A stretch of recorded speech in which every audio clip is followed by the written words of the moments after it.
जो मान रहित है, किंचन मात्र भी जिसके हृदय में मान, ये मान बहुत प्रिय वस्तु है। ये जब तक देहाभिमान है तब तक प्रिय रहता है। देहाभिमान नष्ट होने पर इसका कोई महत्व नहीं रहता। ना अपमान बुरा लगता है, न सम्मान अच्छा लगता है। सच्ची बात समझिए, ये देहाभिमान जो अंतःकरण में मैं धर्म है, ये बहुत घातक है। इसीलिए श्रीपाद ने कहा सम्मानम कल्याति घोर गरलम। ये जो मान प्रतिष्ठा सम्मान है, ये घोर विष है, प्रभु से बहुत दूर कर देता है, बहुत दूर कर देता है। अंतर की वृत्ति में जहां दैन्यता आनी चाहिए वहां अभिमान आने लगता है, बड़ा भ्रम हो जाता है। ये माया आखिरी जाल फेंकती है उपासक पर। ये जो कीर्ति का है, मान का है, प्रतिष्ठा का है, ये आती है। अगर इसका भोग कर ले तो उपासक की उपासना रुक जाती है। भोग करने का तात्पर्य है प्रतिष्ठा को सत्य मान लेना, सम्मान में सुखी हो जाना, हर्षित हो जाना, मैं कुछ हो गया हूं, गया, परमार्थ से भ्रष्ट हो गया। ये अंतिम खाई थी, बहुत मुंह भरा गिर गया इस खाई में। बहुत मीठा जहर है जिसे स्वयं लेके खाया जाता है। निर्मान, मान रहित, अमोहा, किसी से मोह नहीं। जो मोहन की उपासना करता है उसको मोहित कौन कर सकता है? मोहना आराध्य देव का लक्षण उपासक में आता है। मोहन, वो सबको मोहित कर लेते हैं, लेकिन मोहना, उनको मोह नहीं है किसी से। ऐसा ही उपासक होता है। उपासक की दैवी संपदा से प्रभावित होकर सब आसक्त हो जाते हैं, पर वो मोहना, निर्माण, अमोहा, मोह रहित और जित संग दोषा। किसी भी विषय के संयोग से, व्यक्ति के संयोग से किसी भी प्रकार मन में हर्ष नहीं आना चाहिए। प्रतिकूल परिस्थिति, प्रतिकूल व्यवहार, व्यक्ति का प्रतिकूल पदार्थ, द्वेष नहीं होना चाहिए, शोक नहीं होना चाहिए। जित संग दोषा, जो रही उत्तम प्रकृति का कर शकत कुसंग, चंदन विष व्यापत नहीं लपटे रहत भुजंग। चाहे जैसा संग हो अपने रंग में ही चलना चाहिए, तब वो जित संग दोषा होगा। ये कैसे हो सकता है? जो सब में अपने प्रभु को देखता है वही समान एक रस स्थिति में रह सकता है। नहीं, द्वंद्व से तुरंत अपने कब्जे में कर लेंगे। जब हम अपने प्रभु को देखते हैं तो परिस्थिति को नहीं देखते, और जब परिस्थिति को देखते हैं तो प्रभु को नहीं देखते।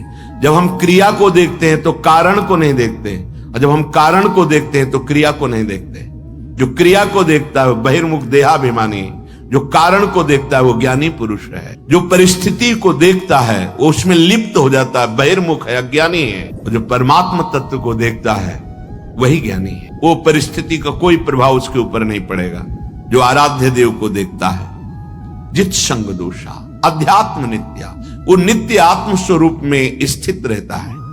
तीनों शरीरों के राग का त्यागी होता है। अध्यात्म नित्या, विनिवृत्त कामा, समस्त कामनाओं का वो त्यागी होता है, क्योंकि कामनाएं देहात्म भाव में ही रहती हैं, आत्म स्वरूप में नहीं है। अध्यात्म में कामनाएं नहीं होती, कोई कामना नहीं होती, न शुभ न अशुभ, न सत्य न असत, तभी वो स्वरूप में स्थित माना जाता है। लेकिन जब तक देह भाव है तब तक कामनाएं बनी रहेंगी। इसीलिए वो विनिवृत्त कामा, समस्त कामनाओं से मुक्त होता है, क्योंकि अध्यात्म नित्या, वो नित्य आत्म स्वरूप में स्थित महापुरुष कामनाओं से रहित होता है।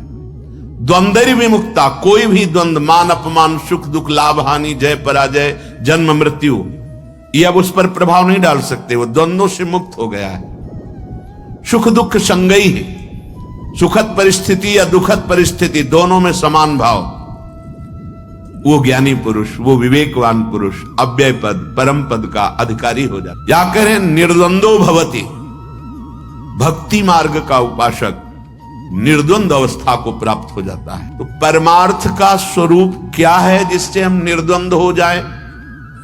बोले पर स्वभाव कर्माणि न प्रशंसे न गर्हयेत, विश्वमेकात्मकं पश्यन् प्रकृत्या पुरुषेण च।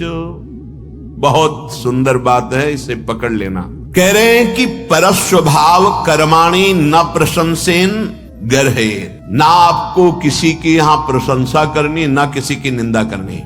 यद्यपि ये व्यवहार में पुरुष और प्रकृति का वर्णन किया गया है, दृष्टा और दृश्य का वर्णन किया गया है, तभी से जगत कहा गया है। दो नहीं है, जो दृश्य है वो भी परमात्मा है और जो दृष्टा है वो भी परमात्मा है। परमात्मा तो परमात्मा है ही, प्रकृति भी परमात्मा है। जिसको ऐसा ज्ञान नहीं है तो उसकी दृष्टि मायामयी होती है। परमात्मा, प्रकृति, दृष्टा, दृश्य, ये सब संबोधन मायाकृत है। जब वास्तविक ज्ञान जागृत होता है तो दो नहीं रह जाते, एक ही रह जाता है। न प्रकृति न परमात्मा, वो एक ही अपने आत्म स्वरूप को देखता है, वही परमात्मा है, वही सब। सर्वम खलमिदम ब्रह्म ज्ञान में और भक्ति में अपने आराध्य को देख। जित देखो तित श्याममयी है या जित देखो तित राममयी है।